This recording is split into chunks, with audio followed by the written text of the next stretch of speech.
L'incubation. Une loi de la foi 2/4.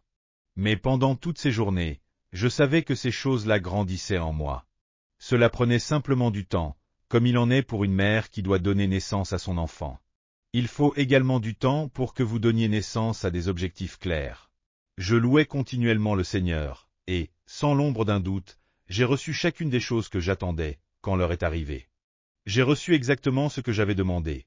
Un bureau en acajou des Philippines, une chaise fabriquée dans les ateliers de la compagnie japonaise Mitsubishi, avec des roulettes, pour que je puisse me déplacer sans difficulté, et une bicyclette presque neuve avec des vitesses, qui avait appartenu au fils d'un missionnaire américain.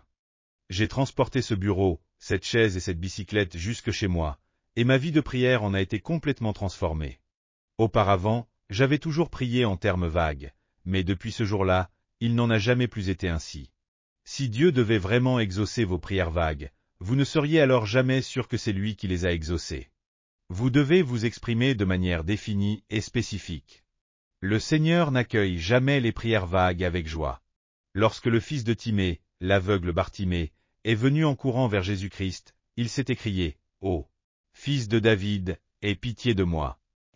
Bien que tout le monde eût compris que Bartimée réclamait la guérison de ses yeux, Jésus lui a demandé, « Que veux-tu que je te fasse ?» Le Christ désire qu'on lui adresse des requêtes très spécifiques. Bartimée a répondu, « Seigneur, que je recouvre la vue. » Jésus lui a dit, « Qu'il te soit fait selon ta foi. » Bartimée a été guéri. Nous voyons ici que le Christ n'a prononcé la guérison qu'après que l'aveugle lui ait demandé de guérir sa cécité. Lorsque vous présentez votre requête au Seigneur, soyez très précis. Ayez un objectif bien défini, un but très clair. Alors que j'étais invité à prêcher dans une église, la femme du pasteur m'a invité à entrer dans le bureau de ce dernier.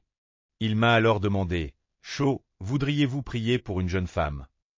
Je lui ai dit, « Qu'a-t-elle » ? Eh bien, elle aimerait bien se marier, mais elle n'a pas encore trouvé de mari. Très bien. Demandez-lui de venir. Elle est alors entrée. C'était une jeune femme très agréable, qui avait déjà passé les 30 ans. Je lui ai demandé, « Sœur, depuis combien de temps priez-vous pour un mari ?» Depuis plus de 10 ans, a-t-elle répondu. Pourquoi Dieu n'a-t-il pas encore exaucé votre prière, depuis 10 ans? Lui ai-je dit. Quel genre de mari lui demandez-vous? Mais cela, c'est l'affaire de Dieu. Il sait tout. Elle a haussé les épaules. Là, vous vous trompez. Dieu ne travaille jamais seul. Jésus lui a demandé, « Que veux-tu que je te fasse ?» Lorsque vous présentez votre requête au Seigneur, soyez très précis. Il se sert de vous. Il est la source éternelle, mais il n'œuvre que par le moyen de vos requêtes.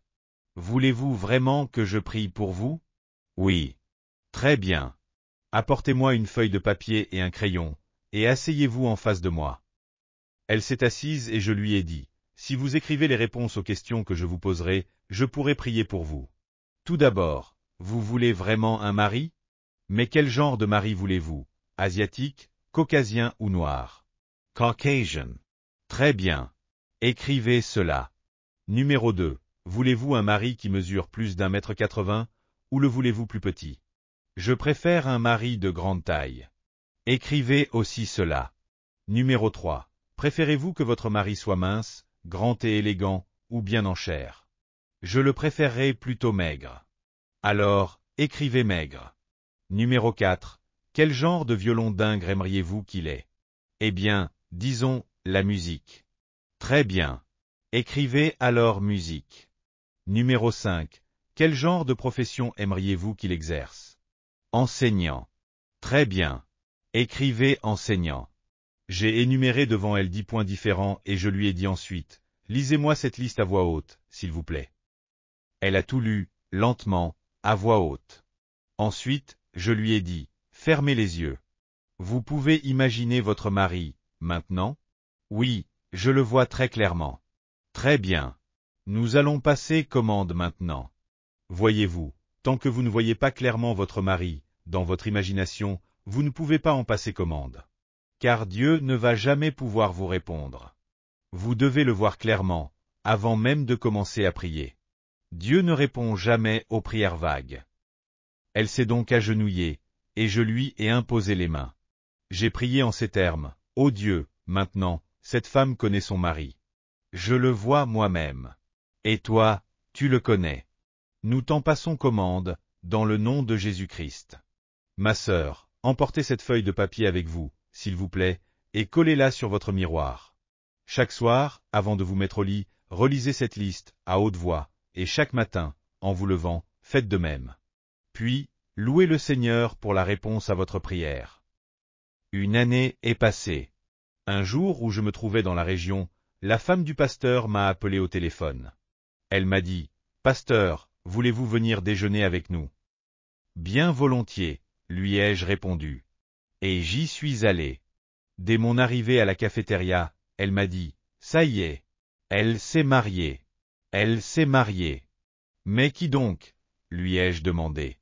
Ne vous rappelez-vous pas cette jeune femme pour laquelle nous avons prié, l'an passé ? Vous lui aviez même demandé d'écrire sur une feuille 10 points particuliers ? Eh bien, elle s'est mariée. Ah oui. Maintenant je me rappelle. Que s'est-il donc passé ? L'été dernier, à l'église, un professeur de musique est venu avec un quatuor. Ils sont restés une semaine avec nous, pour une mission qui était centrée sur la musique. Il était célibataire, et toutes les jeunes filles de l'église lui couraient après. Elles voulaient toutes sortir avec lui, mais ce jeune homme ne semblait pas très enthousiasmé par ses propositions. Cependant, il était comme fasciné par cette vieille fille. Il restait toujours près d'elle et avant de partir, il lui a demandé de l'épouser. À la fin, elle a fini par accepter, sans trop d'hésitation. Ils se sont mariés dans cette église même, et le jour de ce grand événement, sa mère a lu la fameuse feuille avec ses 10 points, devant tous les invités, puis elle l'a déchirée. Cela ressemble vraiment à une histoire, mais en fait, ce n'est que la stricte réalité. J'aimerais vous rappeler une chose, Dieu est en vous. Dieu n'œuvre jamais indépendamment de vous, en ce qui concerne votre vie. Il ne peut œuvrer qu'au travers de vos pensées et de vos croyances. Ainsi, chaque fois que vous voulez qu'il vous réponde, vous devez lui présenter des objectifs très précis. Ne dites pas, ô Dieu. Bénis-moi, bénis-moi. Savez-vous combien de bénédictions sont contenues dans la Bible ?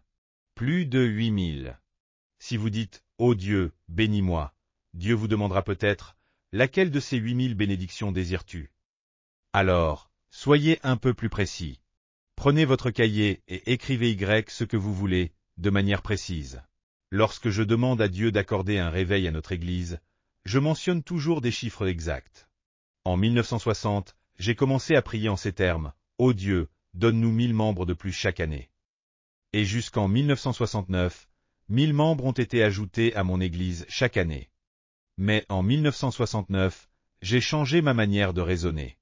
J'ai dit, si Dieu peut nous donner 1000 membres de plus par an, pourquoi ne pas lui demander de nous en donner 1000 de plus par mois ?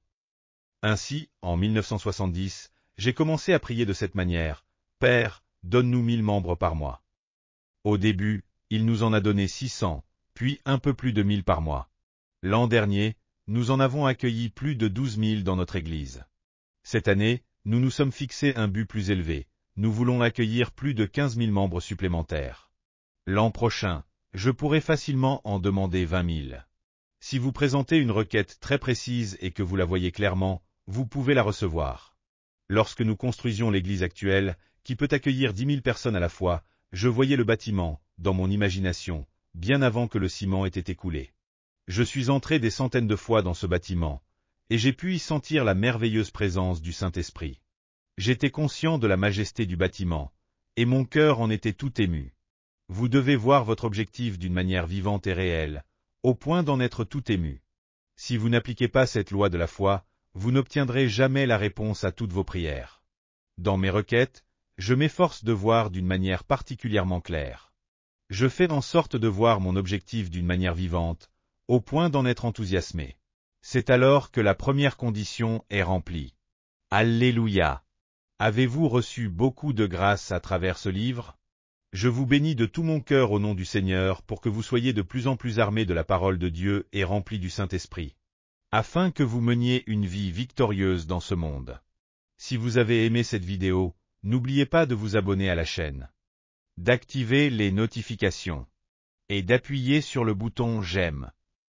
Cela nous aide beaucoup à préparer plus de vidéos remplies de grâce. Nous nous retrouverons avec joie dans la prochaine vidéo. Que Dieu vous bénisse grandement.